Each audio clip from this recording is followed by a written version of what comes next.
Today's guest, not short of opinions, not afraid to speak his mind, not afraid to hammer baseballs, has the nickname the Bringer of Rain. He's a 2015 AL MVP, two-time Silver Slugger, three-time All-Star. I had such a good conversation with him. You guys are going to enjoy this one. So before we get into it, make sure you subscribe, like, do all the things that don't cost you any money to support me and to support this podcast so I can keep doing it forever. This is the Hold My Ball podcast. This is Mr. Josh Donaldson. Josh Donaldson, the Bringer of Rain, three-time All-Star, 2015 AL MVP. Welcome to the show, my man. Thank you. Thanks for having me. Yeah, you know, every time I get somebody like you or a big leaguer, I get a schoolboy, people are like, how do you get these guys? And yours is a funny story to tell because I'm like, well, I posted a video about Judge and Raleigh and my opinion on why Judge should not win the MVP. And then Donaldson hopped in there and told me 8 reasons why I was wrong. And I was like, fuck. I was like, oh, shit, I can't argue with this guy. Well, I mean, you can. It's perfectly I fine. I can. It's perfectly fine. I mean, let me say this. I wouldn't feel like it's a winning battle to conversate back and forth with an MVP in the big leagues about what an MVP is. well, say that. you know, I mean, I feel like I have a little bit of knowledge there. So, I mean, It is good. It is. We can talk about that real quick because you in your AL MVP 2015, obviously a good defender in a premium third base position and hit the living shit out of the ball, which I know as well as anybody that knows baseball today, or really baseball forever. You hit, you play, and you hit real well, you get paid, you stay in the league for a long time. yeah. So I do understand but you're also a former catcher. So I think for a little bit of an argument here for Raleigh, maybe just talk to me. You were adamant it was Judge, and that's fine. But I also watched you on a podcast talk about somebody said, hey, if you stayed behind the plate your career, how would that go? And you're like, not as good. I'd have to deal with these pitchers and all that. So And the argument to me is what I thought you should have said is like, look, he broke the record for home runs as a catcher in a season. I think that breaking the home run record for a switch hitter in general also.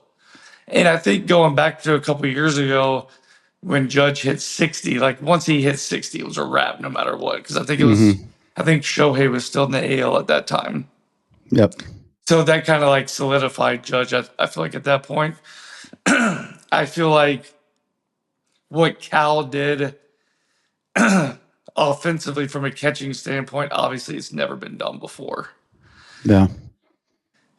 But with that being said, Judge's year was still so much superior, which is crazy. Like that's just how good he is. And being a former teammate of mine as well and seeing it day to day. And I don't want to say he gets a Barry Bonds treatment, but everybody knows going into the game, like not to let Judge beat you. Yeah. And yet he still ends up beating you. In the 1 or 2 ABs he actually gets against you. Versus Cal's like nobody was really pitching around Cal. Not to take anything away from him. And not to say that you can't win an MVP. When I won my MVP, I literally had 0 intentional walks. I think I was the first or second MVP to win the MVP without getting intentionally walked all year. That's pretty crazy. But I mean, that goes to show you, like the guys behind me, they didn't want to mess with either. So I'm not saying. I think if this was a normal year, I think if you put him in the NL, I think he'd beat Shohei. I agree with that. Because I agree with that. Yeah, if Shohei throws 100-something innings and has a 2-something ERA, great. But 40 innings that were really just ramping up for playoffs, right? A little different. Yeah, I think that a lot of that probably came from me as a coach, where I coached in high school for 10 years, not the same as anything, but I had my first 4 years. I had I got to be careful how I say this in case my kids are watching. 4 catch. I had first 4 years, I had 2 catchers throughout that time that both went D1. And then after that, I had a pretty good one. And then I had 2 that were just not. And I'm like, this changes the whole fucking game. And high school is different because good versus bad is far more significant than the pros, where you're all the best in the world. So the drop off isn't nearly as bad, but a position like that and all it deals with is pretty crazy. And that was my real argument, was I acknowledge Judge's offensive season and the huge gap he created. However, I just think doing what Cal did and bringing that defense as a catcher to switch hitting. I mean, you bring in a lefty to face their best hitter, and he's like, cool, I'm going to the other fucking box. Doesn't matter to me. I think the value in that was a big deal, but it's one of those. I'm not taking anything away from Cal. I definitely think in a normal year, he probably wins. I mean, I think Judge is just, I don't think people really are appreciating it as much. Obviously, the voters are, but just what Judge is doing. And people say, like, oh, well, he's in New York. He gets, the limelight, all this. Well, what comes with that, we used to talk about it when we were there. Every starting pitcher that gets on the bump in Yankee Stadium is getting like a 1 to 2 mile an hour bump for that game because they're getting jacked up. So you're getting everybody's best stuff every game. Makes sense. It makes sense. We'll get into New York because those online New York fans hate me, and they hate me too, so it's okay. I was going to say, what, in my opinion, worst fans in all of sports. But you played there, and I don't know how much you want to talk about that. But I'm going to get my high school. I was just in talking about my high school guys. This popped in my head. I got to say this to you. Don't leave the chat. This is just me being a man of my word, because I don't know, 8-9 years ago when you were like, if your coach tells you to get on top of the ball, tell him no. My kids were like, what would you say if you saw him? I'd be like, I'd say, fuck you, dude. So now that I'm here, I just got to say, hey, fuck you, Josh Donaldson. That's it. Now I can move on, and I'm a man of my word. So, well, here I caught a lot of flack from coaches and stuff like that throughout the time. That's not abnormal, and I'm okay with that. My response to you would be, don't take a 5-minute clip of me talking about hitting and think that's everything that is about hitting. Yeah. That's not. That was on the spot. And I just remember for myself, I'll give you, I don't know how much you want to talk about hitting, but for me, I always had a down to flat swing. And anytime a coach told me to hit down or hit on top of the baseball, I was smothering the ball on the ground. Yeah. Now which works in the low levels, because those get through and people make errors, and the coach is like, good job. Yeah, I mean, if you're relying on somebody to make an error, like, fine. And I understand, and look, if there was a man on third with less than 2 outs, and the guy on the mound was really good, like, infield was back, I'm going to take my stake. Yeah, play the game. Yeah. I'm going to play the game.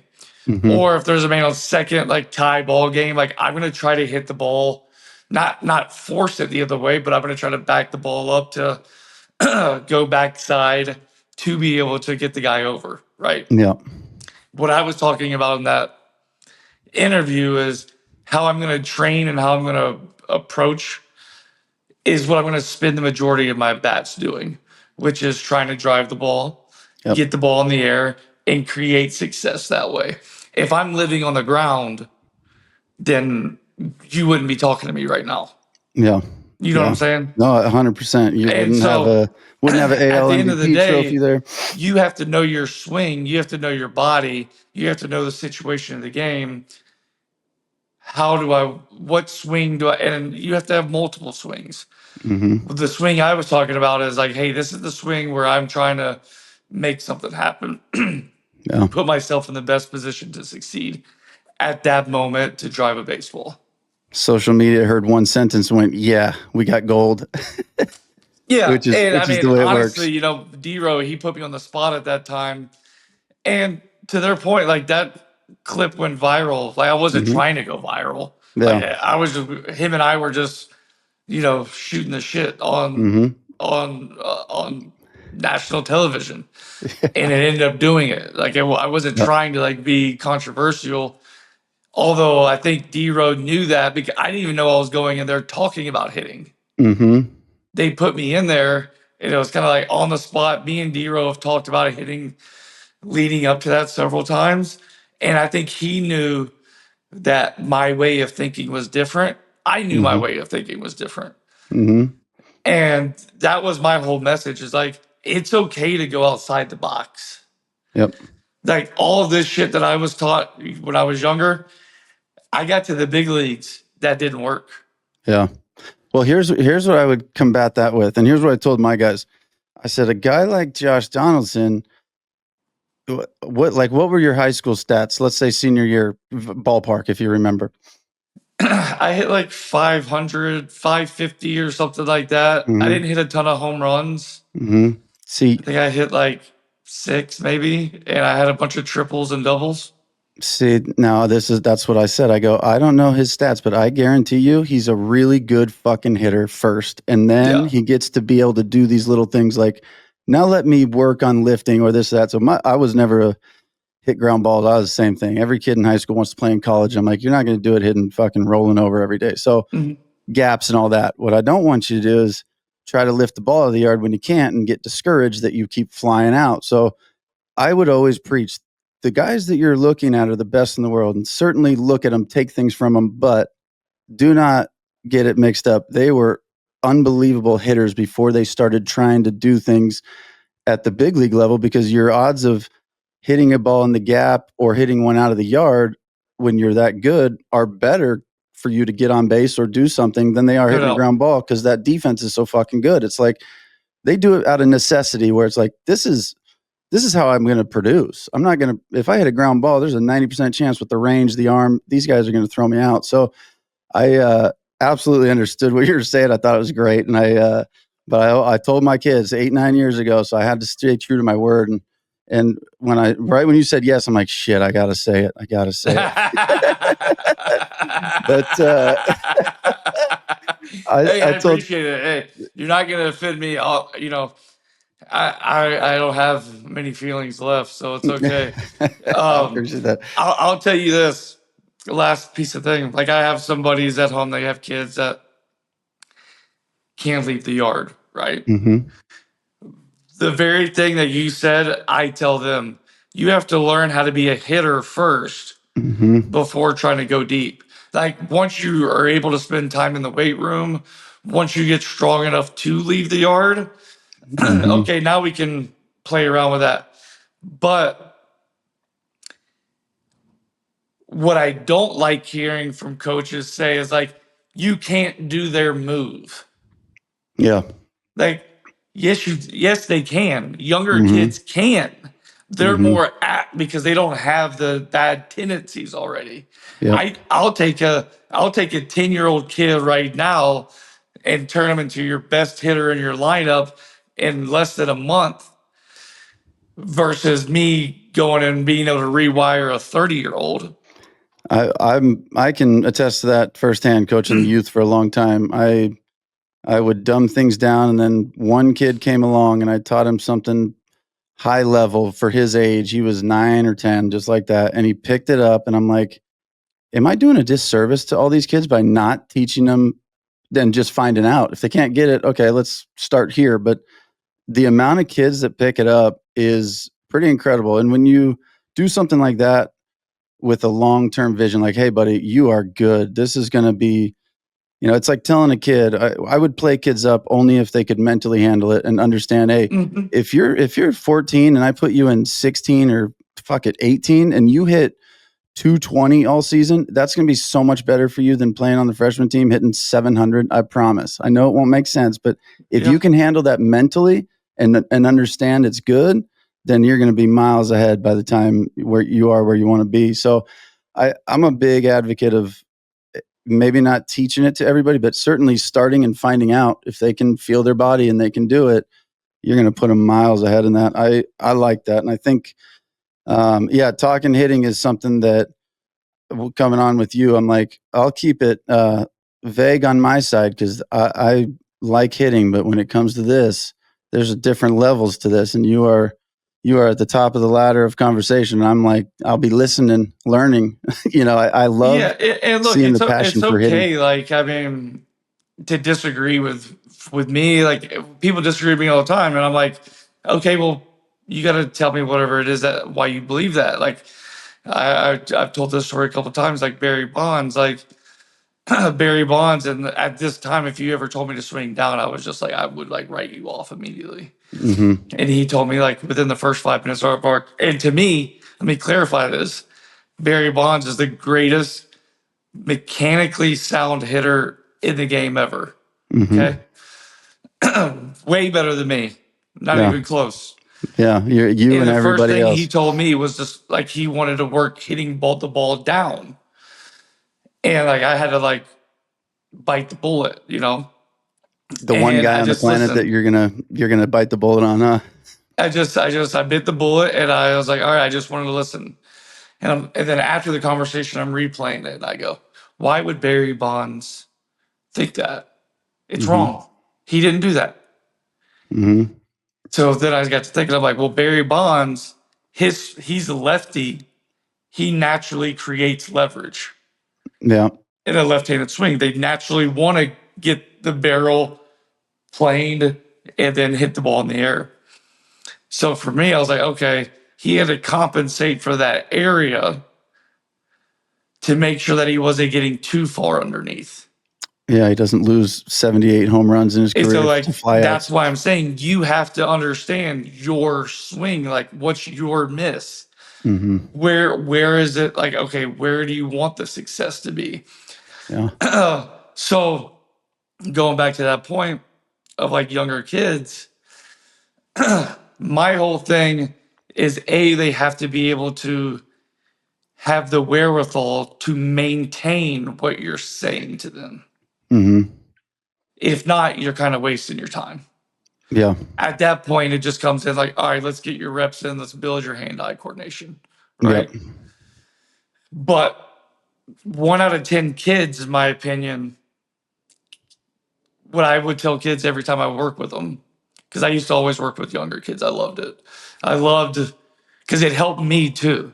It helped me stay on top of what I was thinking. Yeah. And I would say, all right, I'd give them 2 things. And I go, all right, the next time I see you, the first question I'm going to ask you is, what were you working on since the last time we did? And I go, I better see this in a notebook. Mm-hmm. Like if you aren't going and getting a notebook and writing it down and taking ownership of what you're doing, I'm not going to waste my time. Yeah. So after every session, I want you to go down and jot down 1 or 2 things. Like, what is it that we were working on? What did I feel like was clicking for me? There's no right or wrong answer. Yeah. There's like, just work. Let's just get your brain thinking about what's going on. Because in the cage is the time to work. Now, when the game starts, you go play. When you get older, now in the game, you can think and then make those adjustments. Because one of the best things of like, I think Albert Pujols say this a long time ago, or somebody was talking about Albert Pujols. This is when he was the machine, like he was a freak, right? Yeah. You got the Cardinals hat on, Yeah. They're like, what's the difference between Pujols and everybody else? It's like everybody else, the adjustment happens 3 at-bats later, 2 games later, 4 games later. Where Pujols, it's a pitch. Mm-hmm. 1 pitch happens, and then he makes the adjustment. When I fully understood myself, then I could go click, click. There's the adjustment. All right, what's different about here? Let me identify that. Bloop. All right, there's my adjustment. Bam, now I'm back on. Yeah. Because everybody, once you get to the minor leagues, if you have power, everybody's going to have a 2-week, month stretch to where they build most of their numbers. Mm-hmm. Right? Like for me, like I'd go like 2 weeks on, a month off, 2 weeks on, a month off. And it was because I was living off feels. Gotcha. Like this felt right, this felt right. But once I had to understand, like once I understood what I needed to do, then there wasn't these lulls until I got to the end of my career where, I was banged up a lot and I wasn't getting the reps in that I needed to get in. That's another story. But once I had to understand it, I was like, all right, now for me to get my swing off, it's a click here, click here, click. All right, I identify what this guy's doing. Now I sync him. Once I get synced with him, the chances of him having success are not very high anymore. That's such an amazing thing for somebody like me to think about, being in the big leagues and having that, like, not confidence, yes, but an actual belief, because and it's like it's not just like I'm pretending to be confident because I have to. It's like you really know, and I think that's pretty amazing to me. Both things you just said, I think are what I used to push kids all the time. I said, hey, because I did lessons for a living, and little Johnny comes for 3 months and it's the same thing every time. And I finally looked at him, I said, hey man, you got to stop coming in through the front door, dude, because we climb up to the second level of this building every day, and then you leave and you come back through the lobby because you didn't work on any shit. Like, and then we climb to the second floor and you come back. It's like, you got to come back on the second floor next time, and third floor, and climb. Otherwise we're wasting our time. And two, if you feel it, you can fix it. If you can't feel it, like when kids would roll something over, I'd be like, good, what'd you feel? And if they told me, I'm like, fuck, it's nice. That's good, because now you can help yourself. So if you feel it, you can fix it. And that's like you said, I always remember this. I think it was Miguel Cabrera's Triple Crown year, where there's a good story. It's like game 122 and he flies out to the second baseman and he runs down the line. He's like pissed. And one of his teammates is like, hey, what are you so pissed for? We're up 7-1. It's seventh inning. And he's like, it's the first at bat I gave away all year. And I was like, damn, I love that. It's kind of like Pujols making pitch to pitch adjustments. And, the elite hitters, that category, obviously there's levels to the eliteness in the big leagues when you look at a Bonds and a Pujols and all those guys. But, you're in that level. If you have any stretch whatsoever, especially 3, 4, 5 years, whatever it is, it's just a mental, like, you're elite in the mental capacity of it, because no doubt. From all aspects of dealing with the failure and the lulls, and not abandoning something that does work just because it didn't work for 2 weeks. Like, there's so much to it. And I respect so much what you guys do. I keep most of my online takes general team-wise things. I don't like to go after players, because I'm like, these are the best motherfuckers on the planet. And it's like the coolest thing to me. But yeah, I think listening to a lot of your, like I said, when I interview somebody, I listen to as much that they've done, and you always lead into hitting, whether it's you leading into it or someone else. And it's just unbelievable to hear and know that, I mean, your career, if you didn't decide to take it over, would have been 4 or 5 years. See you later. Have a good one, guys. I'm out. Instead, you're sitting here as a 3-time All-Star with an MVP plaque in your house. It's pretty incredible. So just the ultimate respect to me. And I appreciate that. I mean, that means a lot. And honestly, like, I remember, like, when I was in my prime and I was doing my thing, where I was like, oh, this guy's a freak of nature. Like, he's doing this and that. I'm like, they weren't saying that when I got sent down for the third time to AAA. That you're a waste of talent right there. Yeah, they're like, oh yeah, this guy wasn't a freak of nature. Like, he can't hit. That's what they were saying. He can't play here. Yeah. And then like you said, until I grabbed the bull by the horns, and I was like, all right, I'm taking ownership of what I'm doing. Yeah. I'm gonna learn. I'm gonna go and I'm gonna try to figure out what it is that I need to have success in. And my biggest piece of advice for kids, it's not to not be emotional. Like, being emotional is human, right? Like, it's okay to, like, be pissed, but to, like, be able to flush it quickly is important. But my advice would be this: after the game, when I could go and look at defensive plays when I could go look at my at-bats and not be emotional about it anymore and learn from it. Go back and replay in my head, like, what was I thinking in that moment? Yeah. Okay, was it good? Check. All right, let's do that again. Next time that situation, I know that was good. Let's do that again. If it was wrong or if it was bad, okay, we're staying away from that. Yeah. Let's figure out what the good stuff is. Mm-hmm. And then that's why the notebook is important. Like, you write that shit down. Like, now you have a library to go back to. Yeah, I think that's a huge deal. I used to get so irritated with my kids. I'd be throwing BP 4 or 5 gap, deep fly ball, gap, roll over, and they step out after the rollover and they're like, fuck. I'm like, how come you didn't pay attention to the 4 balls you just pissed on, but you paid attention to the one you rolled over?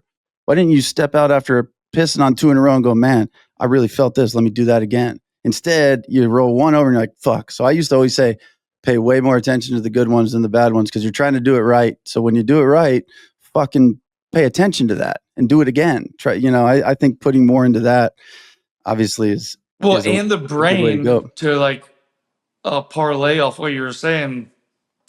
The brain recognizes negative thought more than positive. Mm-hmm. So if I go up Big there, time. if I'm up there, I'm like, don't roll this over. Just by telling my brain that, I'm actually triggering my brain to roll the ball over. Or if I'm saying don't swing and miss or don't swing at a ball, I'm telling myself to do that. Yep. Because your brain remembers what comes after that. Makes sense. So it's like how you talk to yourself, like mentally, like versus like, don't roll this ball over. What I would say is like, yeah. What I would say is keep my left wrist locked.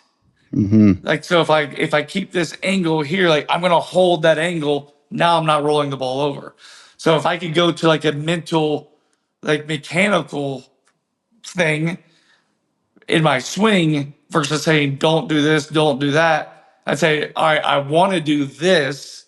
How do I do that? Boom, there it is. All right, that's what I want to do. Yep. So Makes that's a ton how of I would sense. talk to myself mentally. Makes a ton of sense. I think. Yeah. Do you have any plans in probably the late future with your young daughters, maybe after they're a little older, to do any coaching big league wise? I've been approached by a couple teams or whatnot. I think, and there's a couple, I'm not going to mention any names, but there's a couple guys who I talk with right now and do some things with, trying to rewire a couple things. I have fun doing that. But like, as far as like coaching and being like on the bench all the time, like I'm done doing all the traveling, like, Yeah, makes and sense. being away from home all the time for sure. Makes sense. I'm gonna play a game with you. It's a memory game. I got 1, 2, 3, 4. I got 5 pitchers. 3 of them you had their number, and 2 of them had your number. I'm gonna I can just tell you read. which ones. I'm gonna just read your stats off and see if you can see who the pitcher is. Oh, All right. I don't know if I'll be able to do that. Go ahead. You may. All right, we're gonna go. We'll go. This guy had your number. 49 at bats, 163 batting average, 8 hits, 21 Ks, 3 home runs. 3 homers. 3 homers, 21 My first Ks. thought was King Felix, but I don't think I hit 3 homers off of him. I only hit 1 off of him. This is a guy I think you faced the most. We're at least very close to it. So he had to be in division. Oh man. What team? Maybe a few, but when I see his name, the first thing that comes to mind is Tampa Bay. Tampa Bay. I could also be wrong. I don't really ever know what the fuck Chris I'm talking Archer? about. Yeah, Chris Archer. That guy. Yeah, I clicked him twice in one game. That's all I remember. Yeah. This is why this is so fun to me, because I love watching you guys kind of rack your brains, and then what you remember is clipping him twice in one game, and then if you look at the big picture, like this motherfucker had my number. Now we're gonna go to somebody who you had their number. Okay. This one's pretty vague, but I'll give you some hints if you need them. This is 25 at bats, 480 batting average with a 1279 OPS. He is How many homers? I don't have the homers on here. I don't know. I don't have the homers here, but I'll say this. If you were a pitcher, you might be similar to this guy. Personality Wise, so he's crazy.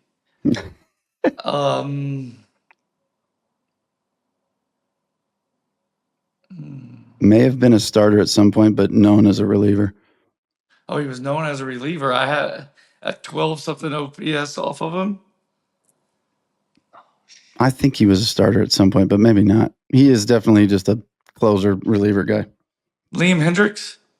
No. It played for two of the biggest market teams in the league. Yankees and not the Yankees. Yeah, not Red Sox and then on the other coast. Joe Kelly. I used to rate Joe Kelly when he was a starter. I was so pissed they put him as a reliever because those numbers would have been a lot higher if he was a starter. Yeah. And then he became a reliever, and I only got to see him once a series, and he had 5 pitches, and he liked to airmail one around my neck. And so it was like, and he knew, he was like, oh yeah, it's not gonna matter. I'm only here 1 inning. So is that a good comp if you were a pitcher? I've heard that before. Yeah, I've heard that before. That's not the first time I've heard that. Let's go back to another guy that had your number. 16 at bats, not too many. 125 batting average, 2 hits, 11 strikeouts in your 16 at bats. Jesus Christ. Was he a reliever? I don't even know. I would say probably. Maybe not. I'm not. Listen, man. I just like baseball. my kryptonite of all kryptonites was Wade Miley. Or not Wade Miley, but Wade Davis. Was it not? This is not Wade Davis. 16 at bats. That's not enough. I don't know. What team? Give me a team. Couldn't even tell you. So this guy was a scrub? No, I just don't know nearly as much as people think I do. Okay. When I go live and people are like, hey, what's the Reds bullpen need to do? I'm like, I don't fucking know. What do you mean? All right, you're just going to tell me this one. Jose, first name Jose. Barrios. Oh, geez, former teammate of mine. Oh, yeah. 16 ABs, 11 Ks. What's this guy have that you just said, fuck? Well, I'll tell you this, what he had. He had like that 2-seam fastball. It didn't really sink. It kind of like rode hard in. Mm-hmm. And he liked to miss at me. Mm-hmm. And then he has that nasty slurve that was just like so hard to stay. It broke more than what it looked like it was going to. Mm-hmm. I see that. Start swinging, and you're like, "Yep, that's got another 8 inches to go." It's not I was there. like, I was like trying to give him room in, and it was just like he kept pushing me off the plate, and then it was just the at bat was over by then. All right, I'm gonna give you 2 more good ones. This is that you'll get this one quick. 21 at bats, 524 batting average, 1835 OPS, 11 hits, 3 doubles, 4 jacks. You've honestly, I think you already said his name today. I said his name. For the good side. This might be your high. Go ahead. Give me a team. Dude, see, I don't even know what team this guy's on. You said his name already in a guess. I already forgot. All right. I know I'll say this. Hold on. Who was I talking about? Who was my other good guy that I went off earlier? If you think about 3 guys that you just think you had their number and you name one, it'll probably be this guy. I know Jake Odorizzi, I hit him pretty well.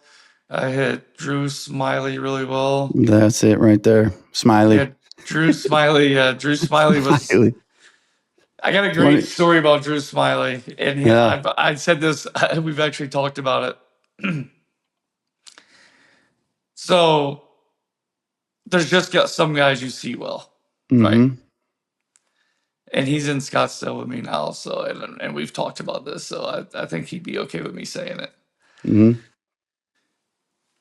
We were in New York, and obviously I was terrible when I played for the Yankees. But it was a day game, and he was pitching, and I was like, I think I got to the yard at like 9 o'clock, and I just had my bat in my hand. I'm like, I'm going deep today. I clip him first at bat off of his curveball. I hadn't hit that out yet. That was the only pitch I hadn't hit out. Hit that one out. Fast forward, I got released. I'm playing with Milwaukee. Last game, my last regular season game ever. Smiley does a spot start because their young righty or whatever couldn't make it. I think he got a case of the bird flu or something. He was ready to fly home. I'm out. I've had enough. Yeah, he was out.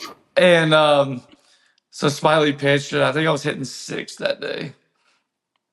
And the hitting coach is coming around, giving the scout report. And I'm like, he's not getting to me, dude. They're not letting him pitch to me. He's like, no, you never know. You never know. I'm like, trust me, dude. I know. He's not seeing me. Sure enough, first inning comes around, bases loaded, 1 out. I come trotting up to the plate. I'm looking at David Ross. He went to Auburn. So did I. I'm looking at him like, you better not take him out. And he kind of gives me like that. And I'm like, all right, yes. Yeah. I'm going deep.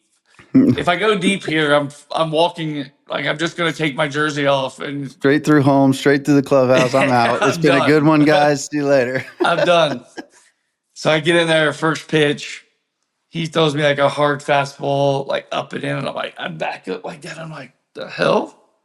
I'm like, he never pitches me like this. I'm like, I don't think he was trying to hit me, but I kind of think he was trying to hit me right there. Might be better than whatever else is to come. And I'm like, no, dude, his bases loaded.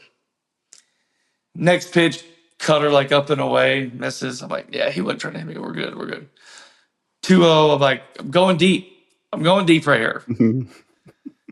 Throws me another cutter in, and I go like that. And I'm like, what the? This dude's trying to hit me right now. I know he is now. I know he's trying to hit me. And I'm like, screw it. 3-0. I'm not even looking at the coach. I'm swinging. Another one. Boom, almost clips me again. I back out of the way. I'm pissed. I throw my bat towards the on deck circle. I'm taking my elbow guard off. I'm throwing it. I'm pissed. Yeah. Game's over. Go outside in the tunnel. And Drew's there. I'm like, hey, Drew, what's up, man? How you doing? How's the family? Blah, blah, blah. All good. Best of luck. They weren't going to the playoffs. We were. It's like, best of luck playoffs. I was like, Drew, I got a question for you, dude. I'm like, were you trying to hit me today? Like, I'm not going to be mad. Like, but were you trying to hit me? He was like, hear me out. He goes, I wasn't trying to square you up. He goes, I was just trying to clip your jersey. Because at that point in my mind, he goes, 1 was better than 4. And I wasn't going to end my season giving up a grand slam to you in a game I wasn't even supposed to start. I love that so much. See, and I looked at him, I was like, dude, honestly, I don't care if not to say I ever would. I'm like, you've gained my respect forever. After you just saying it, like, I appreciate that. Yeah, that's just a tip of the cap too. You got my number. We know what's going to happen. I'm just trying to just get you enough to avoid this situation. I love that. It was great. It was great. That's the game within the game, but that you guys, you see, and as fans, we don't get that luxury of being behind the scenes. And so fan, I'm sure somebody was watching him walk you. They're like, freaking pitch to the guy, just gave up a run. He's like, yeah, good. One run. Sweet. Because that's like, I mean, hit like 200 for the year. They're like, yeah, pitch to this guy. This guy's a bum. yeah. Well, 650 against Miley's a little different. Yeah. It doesn't matter. I love that. It's I did that. I played that game we just played with Scooble on batters, and he said the same thing about, I gave him like, I think Judge and Ohtani, or maybe just Ohtani. He's like, Ohtani's 1 for 9 with a single against him, and he called it right away. And he's like, yeah, he goes, Judge, Ohtani, he goes, anything triple. If it doesn't leave the yard, you won the at bat. He's like, there's certain guys, man. And I'm like, back-to-back Cy Young guys saying that, like that's the truth. And it's good to hear those stories, because that's, you guys have this respect and knowledge of the game. Like, hey, I know what might happen here. So I said this about Scooble when I was with the Twins when he first came up, and they were kind of babying him a little bit at the time as far as innings were concerned. But I told the guys on our team, I was like, this guy is going to win a Cy Young if he figures it out. Yeah. Like when they take the training wheels off of him and he becomes a man, like he's going to win a Cy Young. And to his point, like that dude's like went straight beast mode the last couple of years. And another fun fact, he gave up my 250th homer. So I appreciated him for that as well. It got something on everybody. I like that. I just remember I was like, because I it's always nice. No, you don't have to do it when they won the Cy Young, but it's always nice to have success against the guy that won a Cy Young. Yeah. If they win it, those names. If they win it down the road, if they win it down the road, and somebody's like, you see Scooble won the Cy Young? You're like, yeah. He gave up. I got my 250th off him. You're like, that's all I need. Doesn't matter when. Got him. Doesn't matter what. The funny thing is, I played that game with him, and I'm like, this guy has your number, and I rifled off the stats. He's like, and it was Tim Anderson. And one of the clues I gave him, I'm like, I don't think this guy's in the game anymore. And he's like, what the fuck? He was so confused. And then he's like, oh yeah, dude, second pitch of my career. He hit it out of the yard. He was like 12 for 22 against him and just raked. I'm like, that's crazy. But baseball's a funny one. Let me ask you this. You played for Oakland, Toronto, Cleveland, Atlanta, Minnesota, Yanks, and Milwaukee. We'll get into probably Toronto a little bit and the Yankees, because obviously World Series, Toronto is certainly trying to build off that. But to cover all the teams, here's how I would like to do it. Tell me in order which teams, if they were groups of people you're hanging out with first, second, third, fourth, which ones would you go, all right, I'm hanging out with this team first. That's how I'd like you to rank your experience on each team. Like my boys on each team? Yeah, like if I had to hang out with when I was with Cleveland for that month, or if it was at Atlanta, like in what order would you say I'll hang out with this team? Toronto's one. Those like, yeah. I was there for 4 years. We made a lot of memories together. Went through a lot of wars. I would say probably two would be probably like a toss-up between Oakland and Atlanta. I know you liked Atlanta. I know you had a good time there. Yeah, I mean, one of my best friends in the game ever is Brian McCann. So, and he was on that team with me. So he single-handedly takes that to two. That's awesome. And the coaching staff was amazing there too. I love the coaching staff there.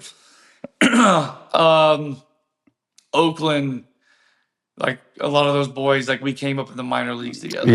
Yeah. And so they knew me before, like I was me, right? And so it was like you'll always be tight with those guys. Yep. That leaves Cleveland. Milwaukee I wasn't there long, but I really loved the vibe that was there. Like Murph, that's the manager there now. I knew him when I was in college. I played against him when he was at Arizona State. Yelly was awesome. Wade Miley was great. Big Woo. The New York guys, I loved a lot. When I was in Minnesota, we had a lot of Latin guys.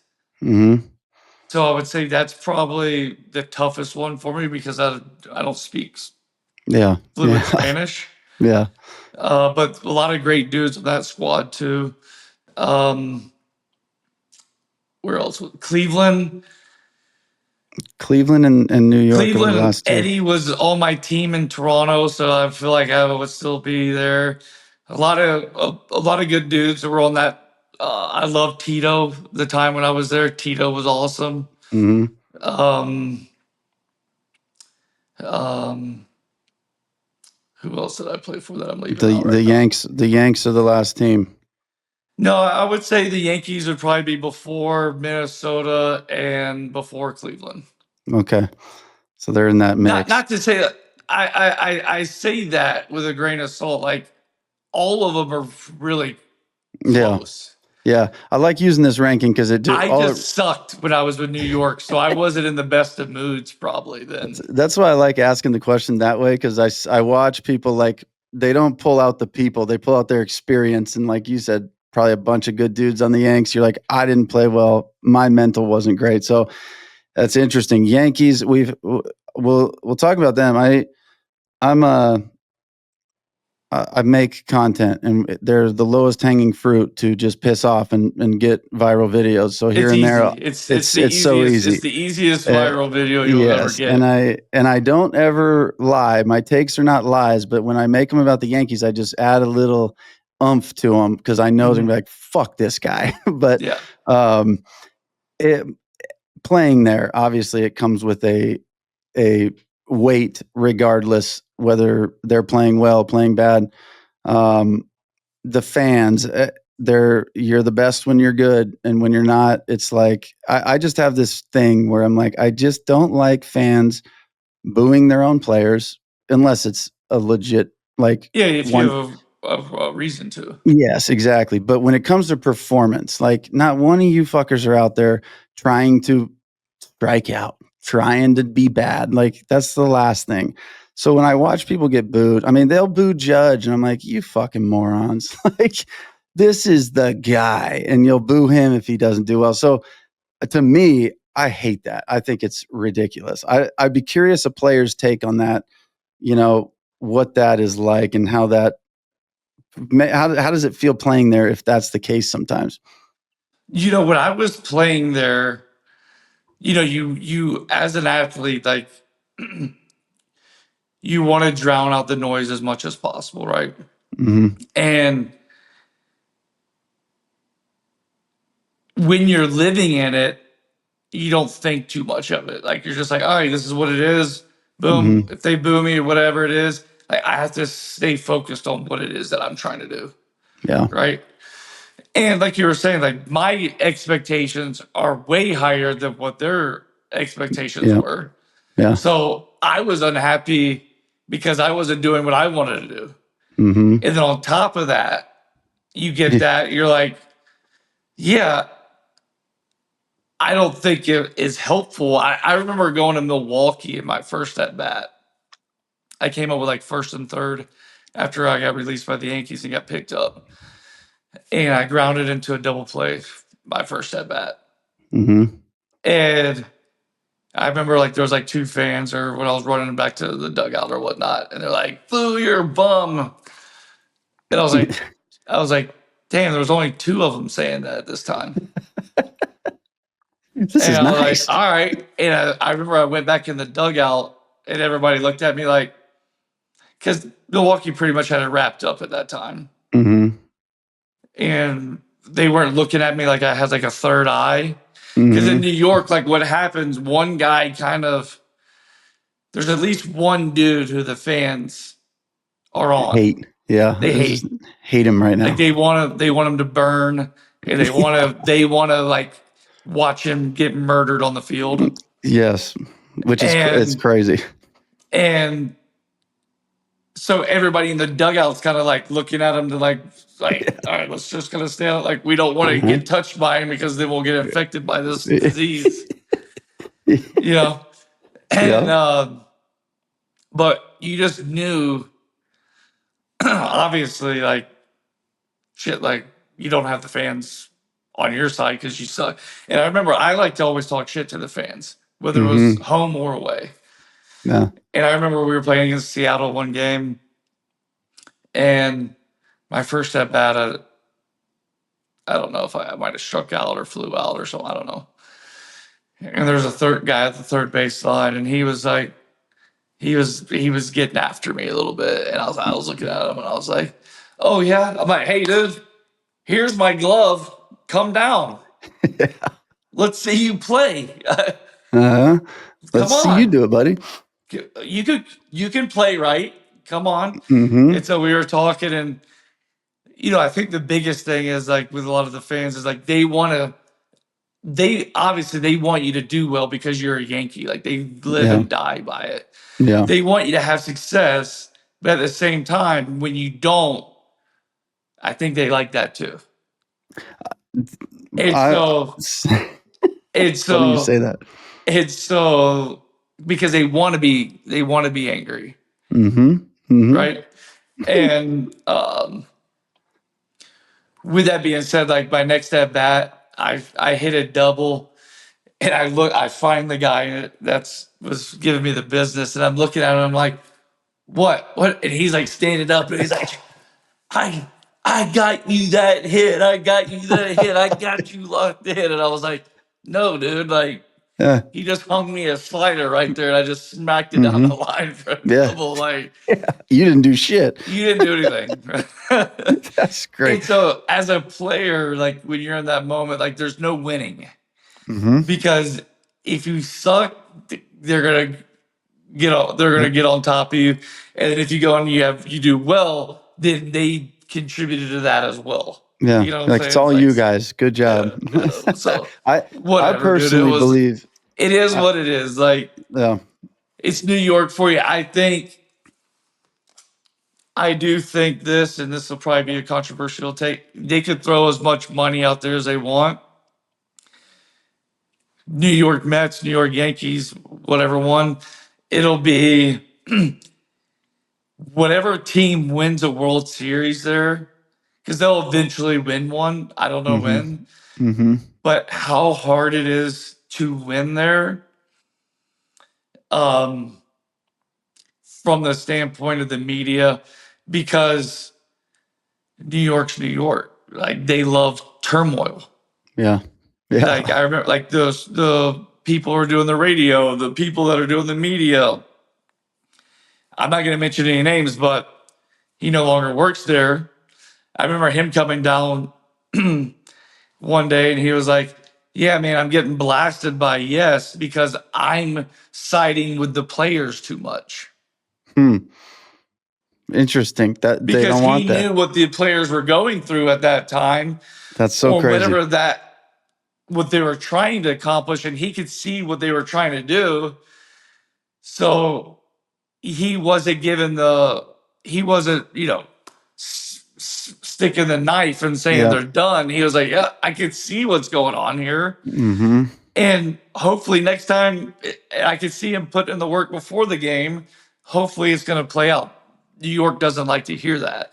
New York likes to say, like, either you're the best or get the hell out of here. Yeah. So be it.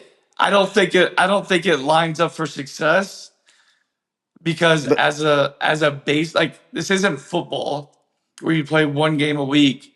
It's not basketball where you play 2 or 3 games a week. This is everyday sport. And you're talking about hitting a baseball, which is the hardest thing to do in all of sports. And now, like, you're making, I don't want to say you are, like, the noise there makes your job that much more difficult because there is a lot of pressure. And as much as you want to, like, not say, like, I'm feeling pressure. I remember the first time when I went to Milwaukee, I had that at bat. By next at bat, I got up and I was like, fuck, I feel normal again. Like, okay, the world's not going to die. Like, the world's not coming to an end because I hit into a double play in the first inning. Yeah. You know what I'm saying? Like that. I said this during the playoffs. I was like, I'm watching the Yankee fans booing their own players in the biggest games of the year. And then I'm watching and they're pissed. They're pissed and they're not performing well. And then I'm watching the Mariners and their fans. I haven't seen one of them get mad. They just get sad. They're like, come on, guys. And then when it doesn't go well, they're like, oh, they're not like, fuck, bro, come on, bro. Like, and to me, there's such a difference in, like you said, there's going to be noise either way when you're walking up to the plate. And it's got to feel like a negative noise. Like instead of like, come on, Donnie, we want to see you get a hit right here. The Yanks are like, you better get a fucking hit, man. And there's a big difference in, I think, that feeling walking up to the plate. It's even like parents, when I coach kids, I'm like, hey, it's best to say absolutely nothing when your kid's up there hitting. And I mean, don't even cheer because here comes your pitch. Don't miss it. Like, that's good to you. To them, they're like, oh, here comes my pitch. Like, just say nothing. Cheer when they do something good and done. Like, because noise is noise. And I mean, regardless of how it's supposed to be sent to you, it's going to have an effect regardless, I think.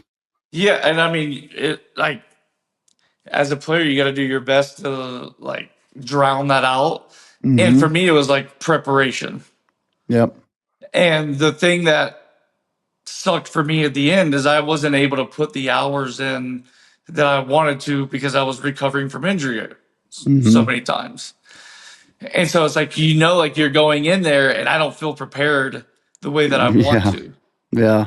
That's not the right spot to be. It makes it just like, all right, like, hope this works out. versus like when I was the best in the game.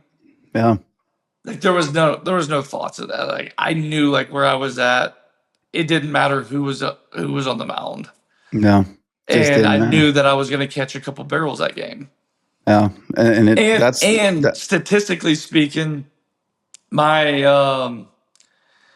the kid was my last year there in New York. I think I was hitting like one something. I don't even know. It was abysmal. But like from my hard hit rate to everything, I literally had it was one of the four. I remember I saw a Sports Illustrated article on it. It was one of the four unluckiest years statistically. That's crazy. That anybody's ever had in the game. You're better off striking out. You want to talk about feeling fucking miserable? Like that's miserable. Like when you can't buy a knock. Like when I'm pissing on balls and I'm like line drive out. All right, great. We're like when you're hitting 300, like that line drive. All right, cool. Next one, like I'm good. Yeah, I'll break a bat for 150. Like you need that to fall. That is something else. I went through one streak in junior college. Game 1 of the season, 4 for 5, 2 triples, a double, single. I'm like, fuck, I'm gonna hit 650. I'm gonna lead the league in triples. 10 games in, I went 4 for 5 game 1. 10 games in, I was 5 for 39 with 1 strikeout. I'm like, it doesn't matter if I piss on it, somebody's making a web gem. If I get jammed, of course I got jammed. Like nothing fucking worked. And I was like, I don't want to fucking hit. I don't even want to hit. I was so disgusted. And that's playing, Friday, Saturday, Sunday, not every day. And it's the wear on that. And it goes both ways. When you're hitting good, you're like, can we start tomorrow's game right now? Let's do it. But that is the crazy part about playing every day. Let me ask you this real quick. This is, I feel like we could talk for hours. I know you got your life here. So real quick, Toronto, obviously really fun to watch them do what they did. I think you and Joey Bats and the crew put them back on the map after 15, 20 years, whatever. And now they're 23-year drought of not making the postseason. Yeah. See, and now you guys, I'd like to say certain teams, you made them cool, right? There's a point. Detroit had its time, and now Tarek Skubal and that grittiness is making Detroit fucking cool. Like I love that team. The Blue Jays this year, I talk a lot about just the culture of teams and all that. And, Dave Roberts in managing the Dodgers, like, sure, he has the best team. Yes, he has a clear advantage in winning the whole thing with that team. But there's equal parts to creating a culture and getting guys. The Blue Jays made it to those playoffs. I knew about 3 or 4 of their players. And by the end of it, I'm like, every one of these dudes hits fucking 500. What is this team? They're awesome. So there's an equal amount to building that with the Blue Jays as there is to taking a million superstars and saying, no egos, fuck it, we're here to win. And I think culture-wise, both managers are working incredibly hard to build something good, and both of them have, this success rate. But for you, being there in Toronto, and it was the first team you picked and said, this is the team, it's where you had your MVP season. There's a comfortability there. There's a probably a very high level of fun. And I look at the one play I look at, obviously, people think about the Bautista home run, the bat flip, but when I watch you score from second in the bottom of the 10th to walk it off on that double play ball, I listen to the crowd, and it's like the ground ball's hit and there's a little bit of like, uh-oh. And then, as the play happens at first, and then they look and see you, it's like this noise just goes, and I'm like, in my head, I like put myself in your shoes, and I'm like, what is it? You probably hear nothing, obviously, but the feeling of like, fuck, this is going to be close. This is going to be awesome. Like, I'm burning down the line, the ground's shaking from these people cheering. I guess you just walk me through either that or just some moments of that team, because it was so electric. Yeah, I mean, that play specifically, I remember Russ was hitting, and Russ wasn't slow by any manner, but he wasn't a burner either. Mm-hmm. I remember when he first hit it, I was thinking, like, should I let the ball hit me? Mm-hmm. So that like, just take the one out. Yeah, so we can take the one out. And I obviously bypassed that. And then I remember I went to third, and I got to third. And a lot of people don't know this, but I have like, my foot was really banged up. I was medicated for that game. Mm-hmm. And where I could barely walk leading up to the game.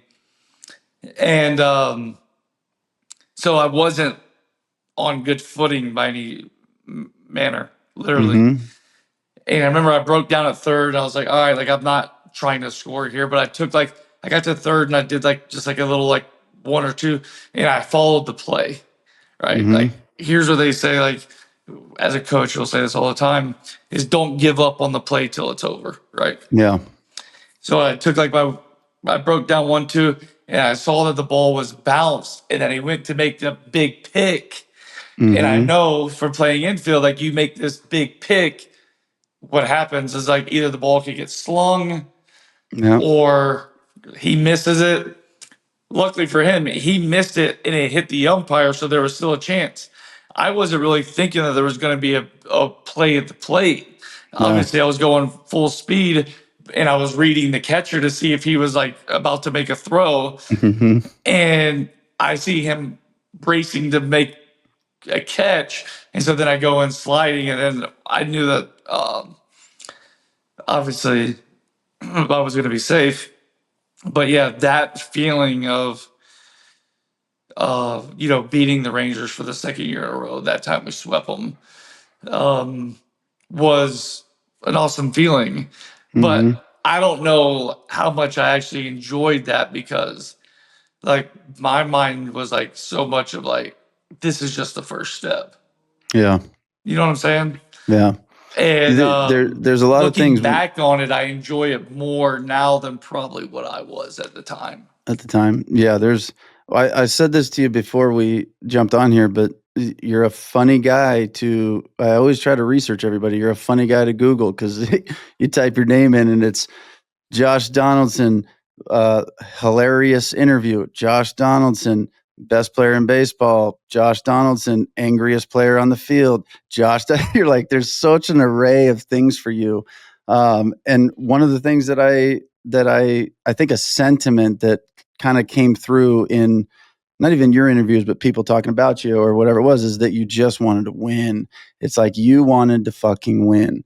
And I like that. And I made this comment, baseball would be so much better if, and maybe this is true, maybe it's not. This is my view of it, is I said the reason the playoffs are so good in baseball is number one, it's a sprint from there on out. You made it, you're here, and the season is such a marathon.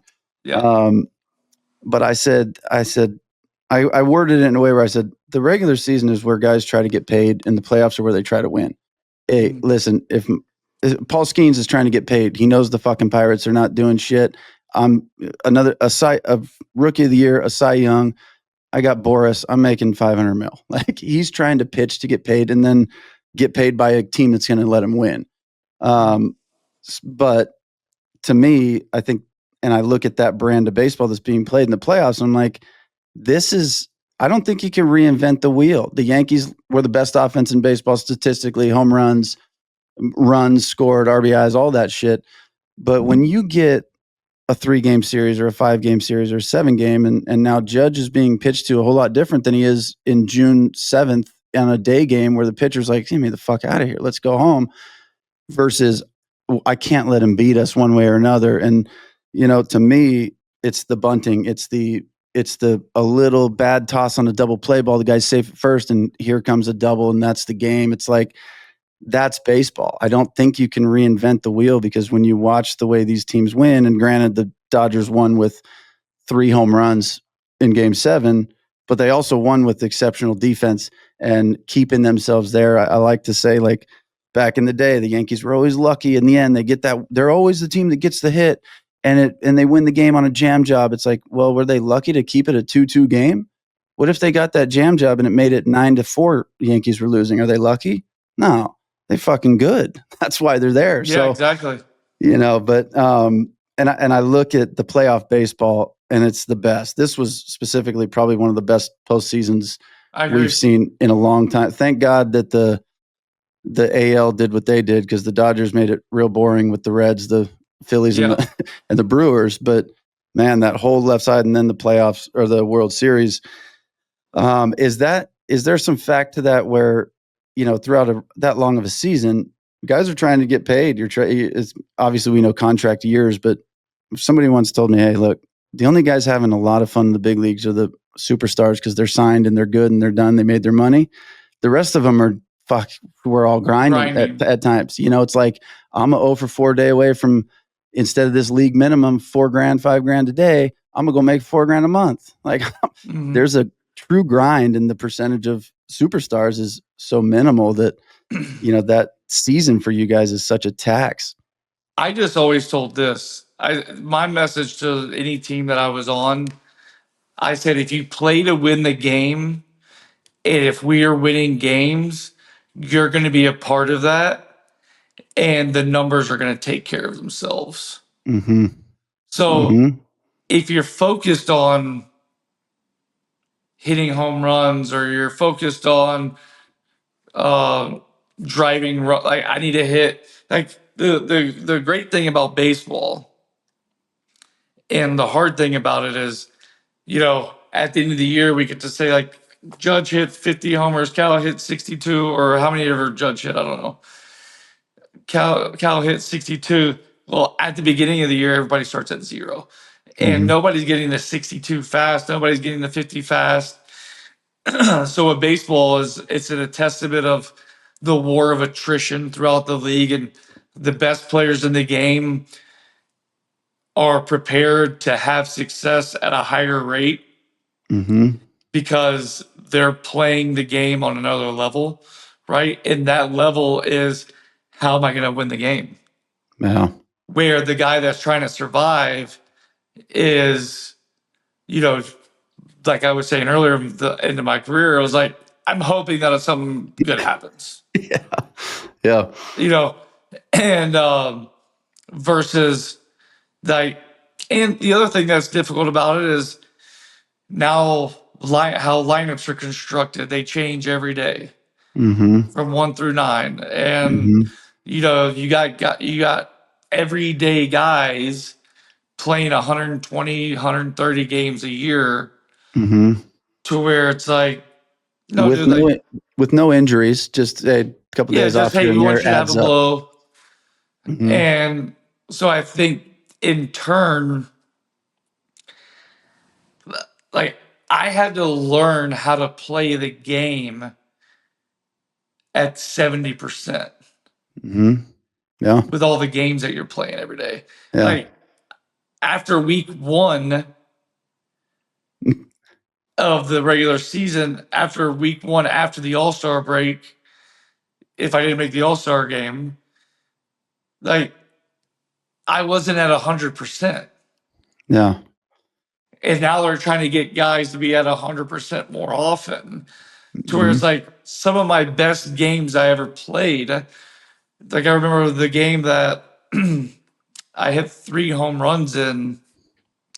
We were facing Kyle Gibson, and he threw me a sinker first at bat, and I hit it right off my knee and my front knee, and it blew up to where it took me 3 innings to get like feeling back in my leg. Right. And the next half inning, I booted a ball at third base. Right. Yeah. And where Gibby, he came up to me after the half inning. He goes, "Hey, we're taking you out, dude." He goes, "I can tell you're not moving well." I said, "You're not taking me out of the lineup." I'm like, "I'll let you know if I can't play." And then I think I got up the next inning or so or whatever like that. And I hit a home run. And then I ended up hitting 3 in that game. Yeah. So like for me, not playing at 100% was normal. Yeah. Yep. And To when where you're like you have to learn how to play at that level and not be at 100%. Yeah. I mean, really, realistically, when you play 162 games, I think the percentage of guys that are on every given night playing at 100% is probably less than 1%. I mean, there's nobody that's probably like, I feel good. This game 17 out of 18 days. Fuck yeah. I feel great. Like it's not physically possible to feel that good. And I think that's where guys like you and the superstars, because you, for all accounts, a superstar. And I think a superstar is a guy that does it for a year or 3 or 10. You're in the big leagues. And if you have a stretch that lasts any amount of time, I'll give it a season or more, you're a superstar. And your guys' 70% is probably above league average a little bit, so that's the management part of how can we, every team, we're trying to win the World Series. How can we get our guys to be in the best position possible at the end of the year to feel good, play good, and do their thing? And it is a whole different game. It's literally 162 games and maybe 180, 190 days. I think it's like ridiculous. 187 or 89 days now. When I first came up, it was 162 games and 181 days. That's crazy. And I remember when I was like the minor league guy, it's like the culture now has shifted so much. Like the minor league guys have it so much easier too. Like they play one team 6 times. They have every Monday off. I got a Like buddy when I was in the minor leagues, leagues and I was catching, I remember playing catching in, I don't know if I caught in all of them. I think I might have played third one game and maybe DH 1 or 2. But I remember we played 52 straight games in a row, bussing. That's crazy. In the midsummer. Half of your sleep you're getting is on a bus. It's just like, what are we doing? That's crazy. I remember like my manager Darren Bush at the time. Like I'd hit a ball and like my legs would be jello from catching all the time, and I'd go 60% down the line, and he'd come up to me and he'd go, "Do you need an off day tomorrow?" And I'm like, "Nope." He's like, "All right. I need to see you run a little bit harder down the line." And so that was always like my message. Like, you want to play, you got to put the effort in. Yeah. And so it was like, I had to learn how to do that war of attrition and how to play. And honestly, it's more mental than anything, right? It's like, because when you're tired, your body wants to tell your brain you're tired. Yeah. I say that all the time. Your mind's going to quit long before your body does. Right. And so it's like, you have to train your mind what you were just saying is like, I got more. Mm-hmm.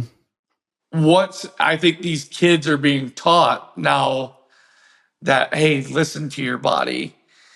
So what ends up happening is you're not really listening to your body. Your mind's wanting a day and wanting a blow, Mm-hmm. where your Mm-hmm. body can go way more, Yeah. but you don't want to push it. Yeah. You're being told and taught. Now, that's so funny you say that because I interviewed Ty Montgomery, NFL guy, 9 years yesterday, and he scored 5 touchdowns in the first half when he was at Stanford. And I said, that's crazy. And he's like, what's crazy is I was trying to tell the coaches I didn't want to play. My knee didn't feel right. I said, I don't know if I'm going to be at 100%. I don't want to play. And he's like, my 2 coaches said their names. He's like, they said, you're playing. You're good. You're good. He's like, and it was a moment in his life where what you just said, he's like, I would have missed a 5 home run game if if you walk in like, hey, you're not moving well, so take a seat. Just, all right, thanks, coach. Like you wouldn't have had a 3 home run game. And even in the long run, what that does for you throughout the course of a season. So it's certainly mental toughness has declined significantly. I'm a guy who coached high school from 2013 to 23. And just in those 10 years, I watched it change drastically. It was pretty amazing. And even that, like you speak about winning a baseball game, if you want to play better, it's like try to win the game. Guys would ask me, showcase baseball. They're like, how come IQ is so far down? I'm like, because they go play 6 innings and each pitcher throws to 5 batters, whether he strikes 5 in a row out or gives up 5 doubles. There's no fucking scoreboard. They don't give a shit. I'm like, you wanna hire baseball IQ? Try to win the game. Just try that. Now, when a guy hits a single with nobody on and you're the shortstop, you're not going to catch it from your left fielder, turn around and lob it to the pitcher. You're going to go, I might be able to backdoor this guy if he took a fucking big round. And like just seeing any shortstop right now catch a ball single and go, all right, I'm like, that's a guy. That's a guy that wants to win. And that's huge. So I truly think baseball IQ, try to win the game and it'll automatically, all of it. You tag a guy, he's safe, and you pick the ball up and you're looking at him. Is he going to come off that bag? And I'm holding it for a second. No. Okay. It's a guy that wants to win. We didn't get the out, but we might in a second if I catch this guy. So I think the baseball IQ is, and I honestly think you're starting to see some of it leak into the big leagues, dude. Like this generation of guys playing now is like showcase guys, some of them. And I look at the IQ sometimes and go, I don't think it's there for a couple of these guys. And easy to say from the couch, slower game, but I truly believe that. You're shaking your head. Maybe if you agree, No, you've it been is. I there. mean, it's definitely real. And I mean, and a big reason why it's starting to creep in is because the older veteran guy that was there making sure that the guys were knowing what to do. Like when I first got called up to the big leagues, probably like the second or third time. When I was with Oakland, we didn't have a lot of veteran guys. So I had, believe this or not, like I had a tendency to piss people off when I played. You don't say. Yeah. So I was a guy that naturally got thrown at a lot. And I remember I'd hit a home run in a game and I kind of was like, because I had like a high finish and I was never a guy that got out of the box quick. Yeah. Like even like I, if I missed one, like I wasn't getting out of the box quick. I got a question Not for like, you I got a question for you written down when you're done with this story on yeah. that exact thing. And like it wasn't that I was like trying to pimp a guy or like trying to show somebody up. But my whole thing was like, if I wasn't in a good enough position to be able to do that, Mm-hmm. then I wasn't in a good enough position to hit. Makes So I sense. was always trying to be in that good position, right? So that came Yeah. out. And I hit a home run and I was like, I was like, dude, did you think I pimped that? And he looked at me and Johnny Gomes looked at me and he goes, what are you worried about, bro? I'm like, Mm-hmm. well, I don't want to piss him off and make like think that I was showing him up. He's like, do me a favor. He goes, do you know how hard you work to hit a home run in the major leagues? And I'm like, yeah, I do. He's Mm-hmm. like, enjoy it, bro. He goes, I'll let you know if you mess up. And Yeah. as a younger player, that took the freedom off me to like worry about that shit and to put it in his hands. And if I messed up, and if I did, he was there. Yeah. Hey, A guy clean you this up. respect is going to You gotta tell you in a clean good this. way, and you're going, all right, cool. Clean this up. Yeah. That's not cool.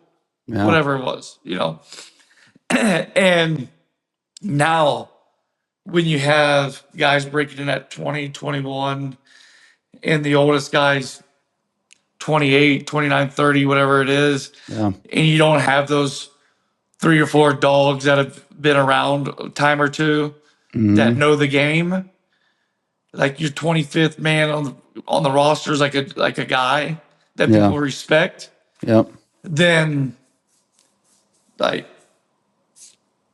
you're gonna fall into that. Yeah. Because most people, believe this or not, you get to the big leagues, there's not a lot of coaching being done. Yes, They're I know not that. coaching you. They expect you to know. Yeah. You made it here. Do And what you plus, do. like, if they are having to coach you, they're sending your ass to AAA. Yeah. They're not wasting their time. They're going to let those guys coach you.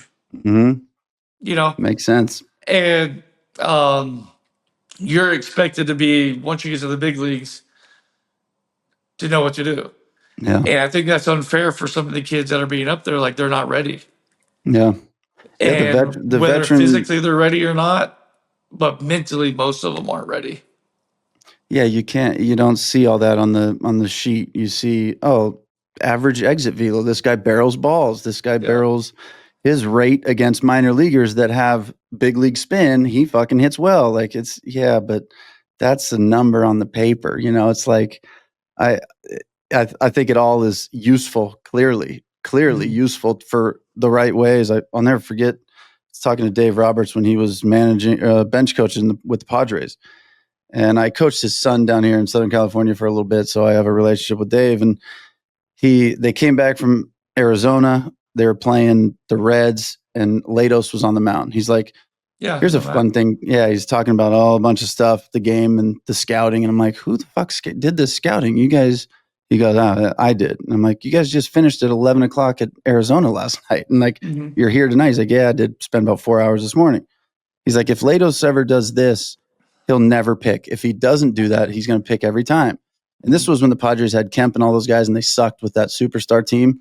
They ended up winning 1-0 on a walk, a stolen base off Latos, a ground ball to the right side, a sac fly, 1-0. I text him after the game because what he said when he was done with all the scouting report, he just goes, well, Jake, he goes, you got to hit the ball, catch the ball, and throw the ball. And I'm like, yeah, that's the bottom line. Like, you got to play the game and you know how to play it. And I got a buddy who always says, nobody wins a baseball game. Somebody loses it eventually, and it's partially true where don't make the mistakes, play the game the right way and let it be what it's going to be. But it's very interesting to me to see the evolution of the youth sports. That's what I'm closest to and connected to, and seeing little pieces of it in the big leagues. I'm like, maybe it is, maybe it isn't. But I think that the numbers and the stats are what takes away. This guy has big league numbers on the sheet. It's like, but does he have a big league brain? Does he have the mentality to go up there?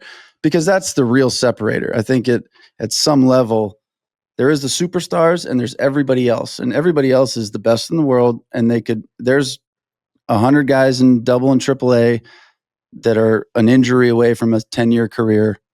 A guy in front of them, and he's not going to have that injury, and they're never going to get up there, but they could, and so it comes down to mentally, can you handle, like, you're such a great example, like a career that went like this a little bit, but when went like this, when I kept thinking when you said, I had to just take the bull by the horns, it's my career.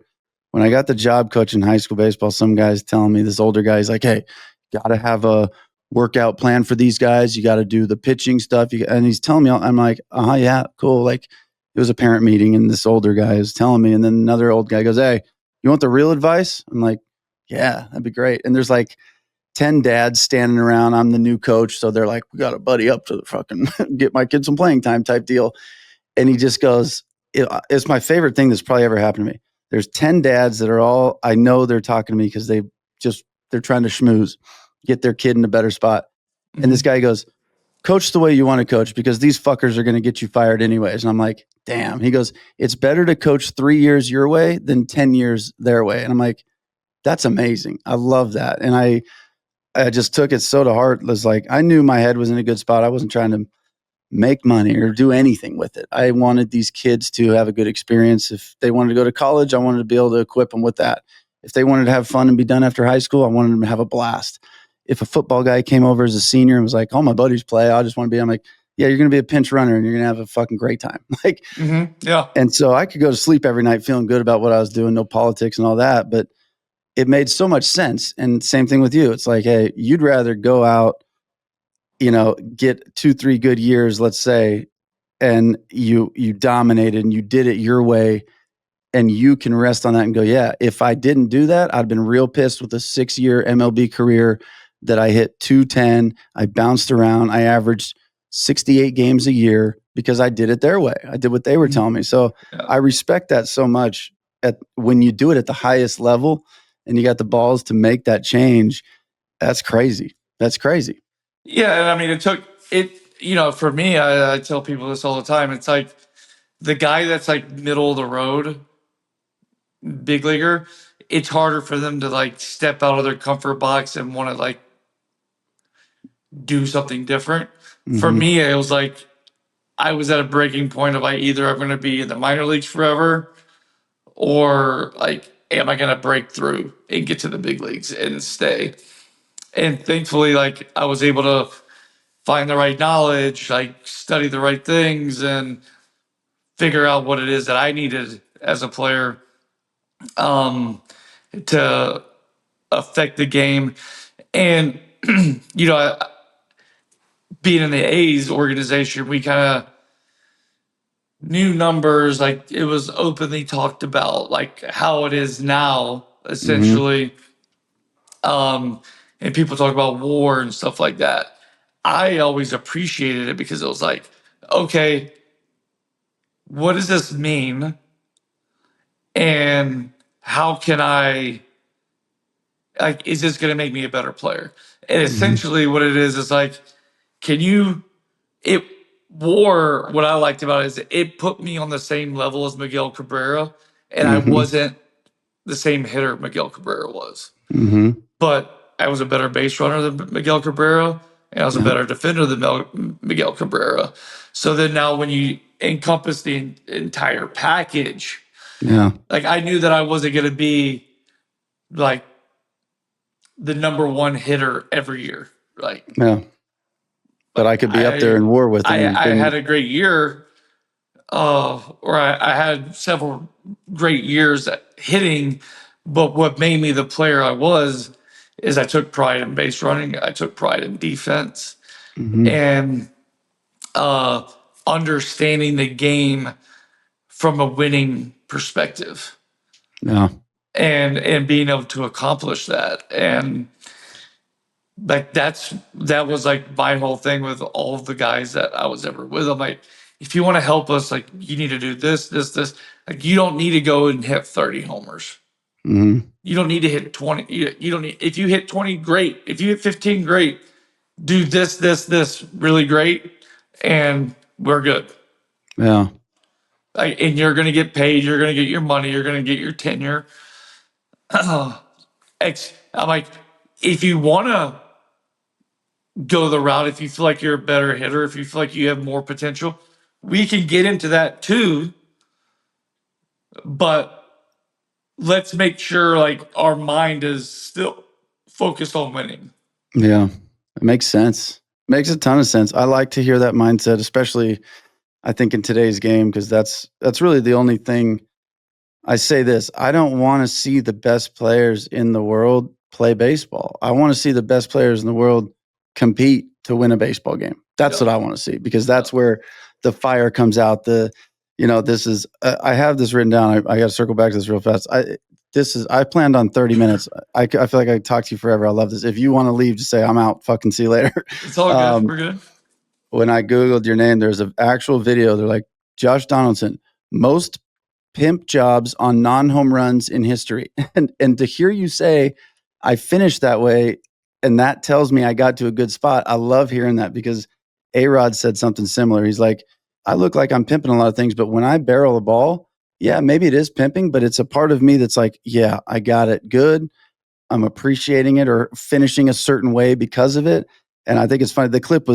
It is a funny clip to watch just because it is. Well, I will say certain this. ones. I've watched the clip, Yeah. and not all of those were pimp jobs. They're just They were natural. This cutting is the way I do it. balls, making it look like I was pimping some balls. Oh, were they really? I did get caught like 3 times. Uh-huh. And probably the worst one that I felt, like, you want to talk about a terrible feeling. We were playing Cleveland in the playoffs, and I hit a ball to right field, and I thought it had a chance to go out. I got out of the box, and I saw the ball go up, and I thought it skipped from hitting a seat. Oh, yeah. This is the one that hit that like top of the wall and came back, huh? And they played the music, the home run music in the stadium. You're like, fuck you, buddy. And so I was like, once I heard that click on, I put my head down. Yeah. And then you turn up and see the ball at second, and you got big. And then I look up and I see the cutoff guy like running at me. I'm like, what the fuck just happened? I'm like looking back, I'm like, can we review that? And sure enough, like I said, unluckiest player. I was so like, how unlucky was that? That's one of those ones. Like, can we replay that? And the second you see it hit the wall, you're like, turn the replay off. Fucking bang that replay. Hurry up. Like, I was gonna go bury a hole down here in the dugout. Yeah. It's just not ideal. Not ideal. Like that, I think like you want to talk about like a lonely feeling, like that's bad. God. Like, even your teammates are in the dugout, like, yeah, it's a tough one. Like, let's fucking leave them alone. Like, they don't even want to be like, all right. I'm like, yeah, my bad, guys. That's crazy. Like, I'm done. There's a funny clip of John Boy does a good clip of you and Musgrove. And I interviewed Musgrove, good dude. I asked him about your guys' first inning ejections.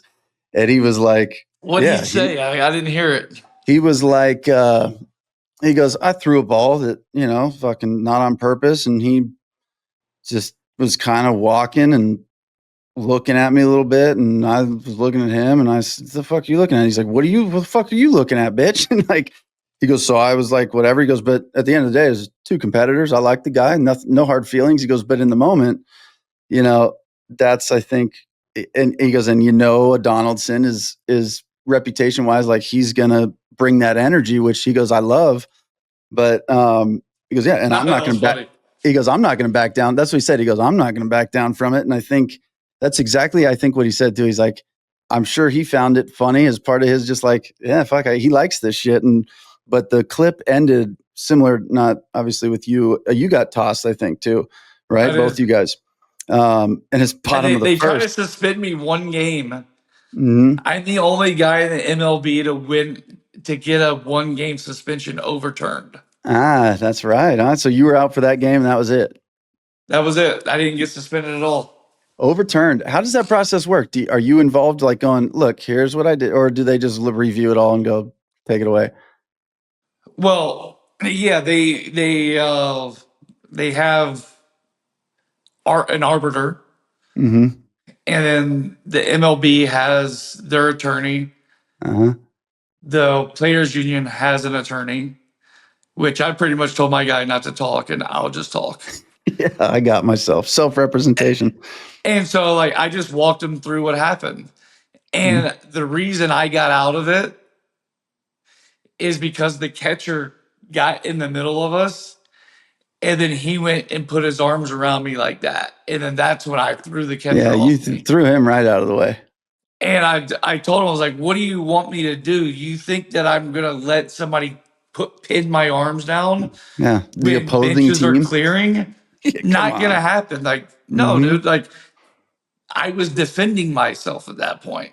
Yeah. And said, over the guy, I knew I was winning the case halfway into it because the arbiter was like, "Yep, Josh, you got a great point. Yep." You're like, and anyway, to go back to the point in general is, as a hitter, as I was talking about the Drew Smiley thing, Mm-hmm. we have I've seen so many pitches. I've been thrown out a lot, whatever. Mm-hmm. We have a really good idea what's going on. Uh-huh. And at that point in Atlanta, for me, I was playing okay. I wasn't playing great, right?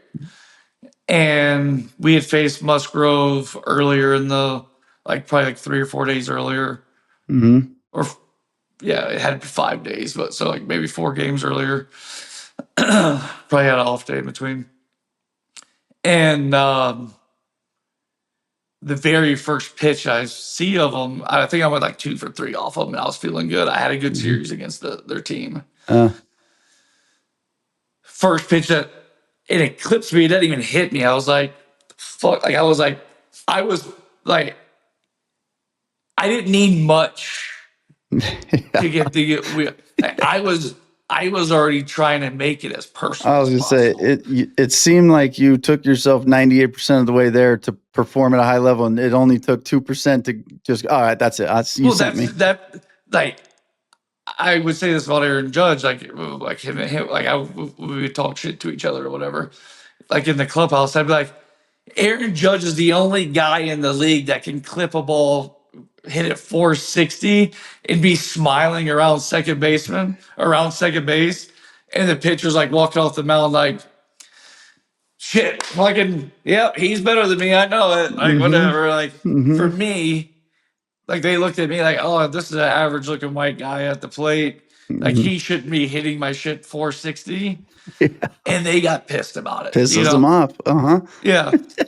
But Aaron Judge is 6'8" monster. They're like, oh yeah, he's just better than me. What are you gonna do? He Aaron deserves Judge. It. That's fine. And so for me, to play at the mental level that I needed to be sharp, I needed something.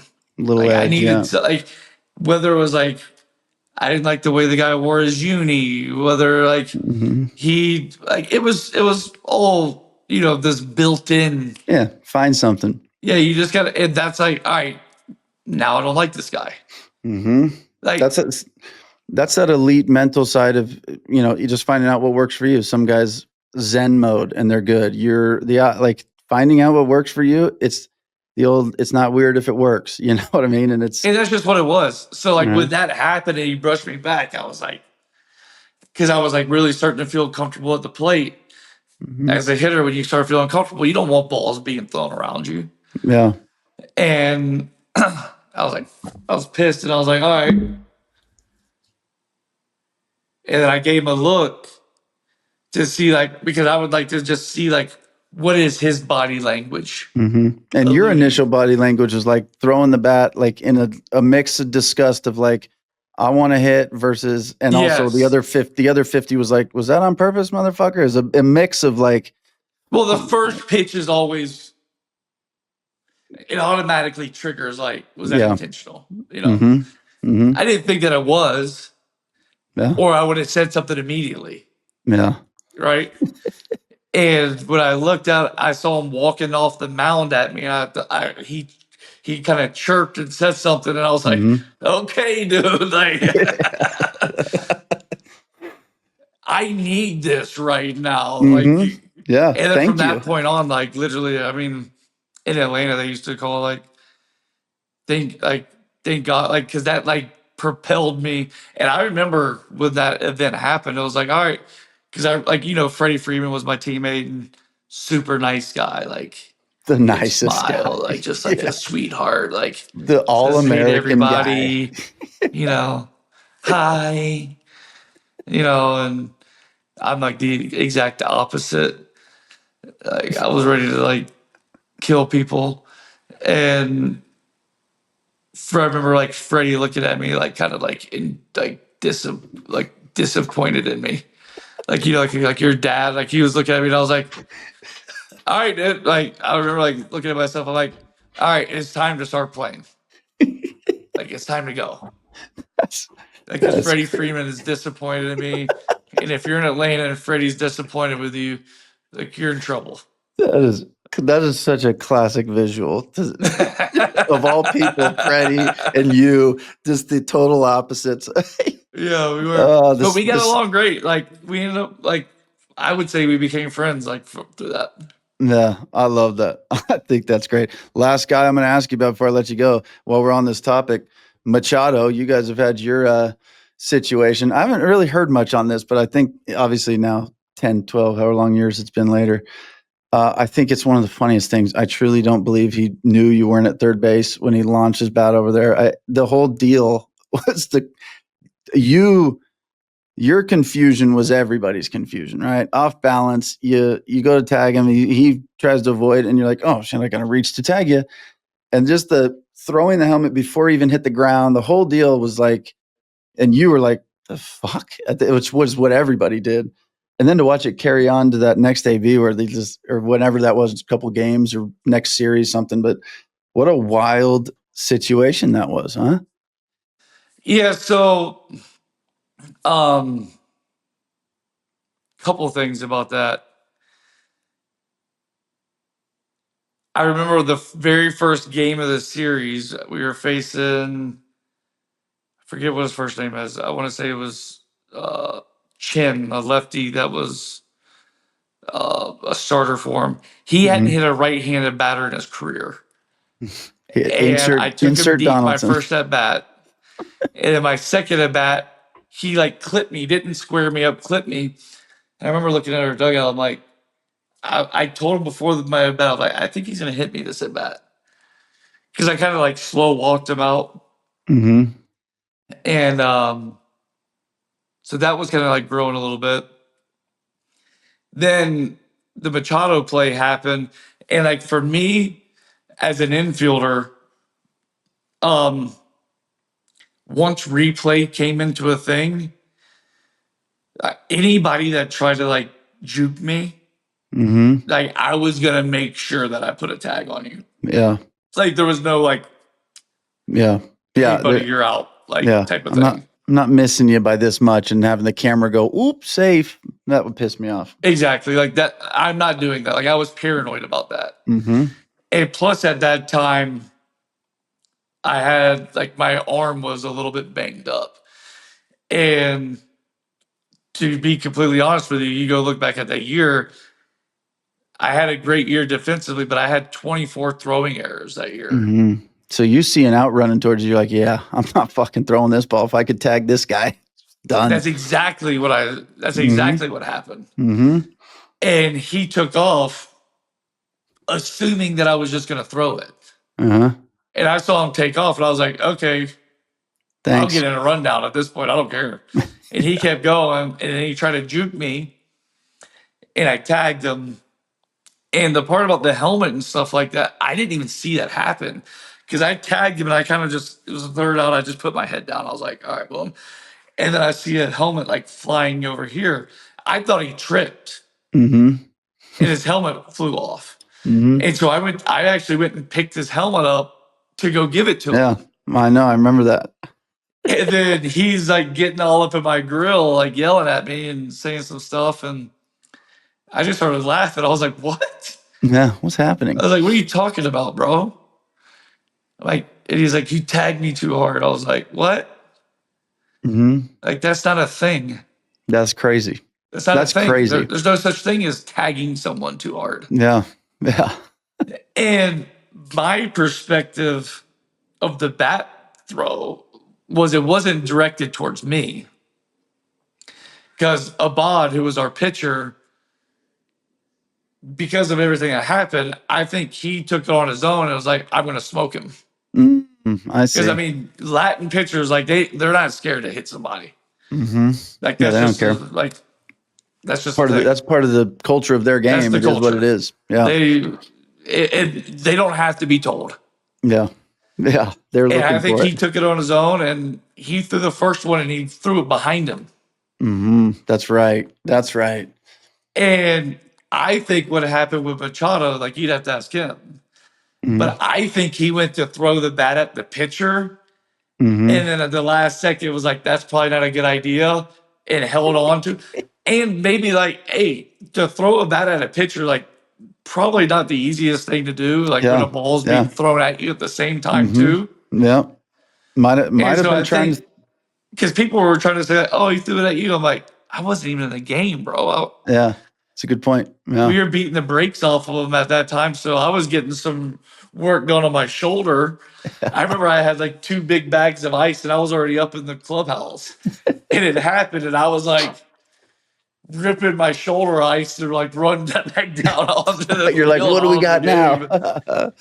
And the Yeah. funny thing about it is, it was like me and Manny were represented by the same guy. Oh, really? We had the same agent. Ah. Oh. And so I called him up. I called my agent. I was like, hey, bro, like give me Maybe. Machado's number. Like, what's the deal? Like, I don't Yeah. have any issues with this guy. Uh-huh. Like, So you I end up calling didn't. him? I don't even know if I called him. I think he was like, I'll talk to him. Okay. And I think he Gotcha. talked to him or whatnot. And I think later down the road or whatever, like we were out the batting cage or something like that. And I was like, hey, dude, like, you good? Mm-hmm. Are you cool? Mm. And he was like, oh, yeah, we're good. Like, whatever. I'm like, all right. Yeah. At that time, like, really, like, and this is what I think's changed about the game, is I didn't really care how people viewed me on the other dugout. Mm-hmm. Matter of fact, I didn't want them to like me. Yeah. Yeah. If they don't like Like, you, it's because you're probably doing some damage to their team. And you're exactly. So I was like, I wanted that guy on the mound to try to get me out so bad that he made a mistake. mm-hmm. Like, he's Yeah. trying to throw it harder. He's trying to be Yeah. finer. He's trying to be better to where Mm-hmm. he ends up throwing me a cookie, you Yeah. know? And the other guys, like, probably one of the, like, I would say it's on par with my MVP trophy that I'm proud of as far as like an individual standpoint, is I got voted by the players as the most outstanding player for the year. That's awesome. And like that was like, so they choose between both MVPs, and me and Yep. Harper won it that year, and I ended up winning the award. Yep. And I never thought that like I would get voted by like But an by your peers, accumulation yeah. of like the players. Yeah. Just because it was like, look, dude, like I knew I played the game hard, and I played Mm-hmm. the game, Mm-hmm. a certain type of way that wasn't like, hey, like we're friends, like, but we're Yeah. playing a game against each other. Like, that Yeah. wasn't how I played. That Like, I is went out actually there. really, really cool and a unique way to win it, because just without even there's no sugarcoating. These guy, a lot of dudes that did not like you had to respect your game enough to go, I don't like this dude at all, but yeah, he fucking deserves it. Like Right. that's really cool to, and for you, that's good both ways. Like, not only do I not want you to like me out there, but I also want to perform. And now this is the award that says I did both, which that is, I like that you said that about the MVP, because I asked Scooble, he won the pitcher of the year, voted on by the players this year or whatever it was. And I said, not what means more, a Cy Young and an MVP, or obviously that's the dream award. You're the best pitcher Right. in baseball. You're the best player. Right.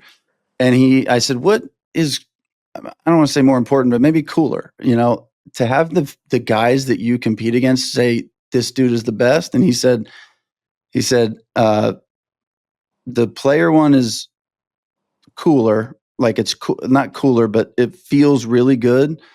He goes, but the name Cy Young is the name Cy Young. I said, yeah, Right. that's Yeah. awesome. So he really acknowledged how awesome both were. And I think that's just what it should be. I think the fucking players should vote on all the shit and be done. Like these guys competed against them. Let them do it instead of these writers that, who knows. I would like to see the players vote on all that shit. Yeah, I know the players do get to vote on a lot of it. They don't get to vote on Gold Glove. The coaches vote for Gold Gloves. Mm-hmm. But like for All-Star games and stuff like that, players get to vote. I know that. They don't get to vote for MVPs or anything like that. But I definitely think there should be a place in it. But oh, they don't get to vote for the MVP, but they get to vote for the most outstanding player. Yeah, like, who they which is vote the for player's that, which is- MVP. Yeah, right. Which, like, to me, like, I thought that was it was I think pretty that's cool. awesome. I think what ended up happening at the end of my career, though, I'd played with so many guys, and the majority of my teammates knew Hmm. who I was, Yeah, you're off the the field. everybody that has ever played baseball or any sport probably knows the guy where they're like, if that dude's on the other team, fuck that guy. If he's on your team, you're like, yeah, that's my guy. Like, Yeah, exactly. that's And what I you took want to pride be. in that. Yeah, I I took think pride in that that's. because it was like I wanted to make sure that everybody knew where I was at. Hmm. Like I was gonna post up and I wanted to win, and none of the other shit mattered more than winning to me. Yeah, And yeah, that was like there was no blurred lines for that. yeah. And when you're coming into any team, a new team, whatever it might be, if they know that's all you're there for, there's no choice but to respect what you're doing there.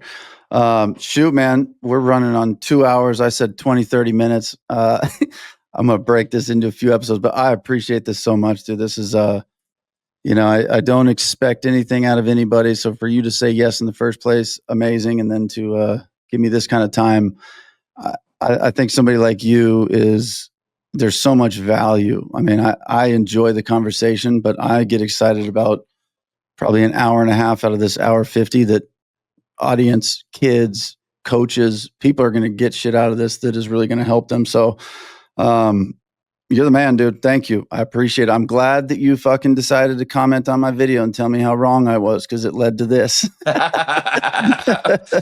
as I said, I'm not short on opinions, and I'd say probably the last thing that I'd leave you with, and what I think's hilarious, because I used to do this all the time when all these kids would be showing their driveline videos and Yes. Yeah. I'm going to do a slow zoom edit on that. That's what I'm talking about. I love that. That's I've followed you for a while about. I've seen that for a long time. I've liked a lot of those videos because I used to say like I'd see that shit too, or like I'd be watching like MLB and guy punched out 10, 12 guys and like, oh, this guy's nasty, this and that. And I'm like, 7 of those pitches he struck guys out on were balls. Yeah, dude. And not even 3 were close. called strikes that were balls, and 4 were swinging at strikes because the umpire called one a strike, and now everybody's trying to protect. Yeah. It's a ball. Yeah. Ball. I'm telling you, ball. Throw it over the plate, meat. I'm telling you, this is going to be my petition to the big leagues. This is how I'm going to get to the big leagues. I'm like, when you get ABS next year and it's a ball, just fucking put me on that put me on the Jumbotron one time. Let the whole fucking stadium go, yeah, ball. That would be amazing, dude. That would be sick. I think I got to go to Banana Ball for that. The big leagues wouldn't have me, but Banana Ball might. But thanks, dude. Again, this was a really fun conversation. That ball call right there made me feel as good as anything has in a while. I appreciate that. I love it so much. That is awesome. You know what? When season rolls around, I go live on some games. We do all kinds of stuff. I'd love to. Well, I'll check in with you and just if you're hanging and got nothing to do on a certain day, I would gladly talk to you anytime. So. I do appreciate you, man. Thank you. Hell yeah, man. I appreciate it too. All right. We'll talk soon. All right, man.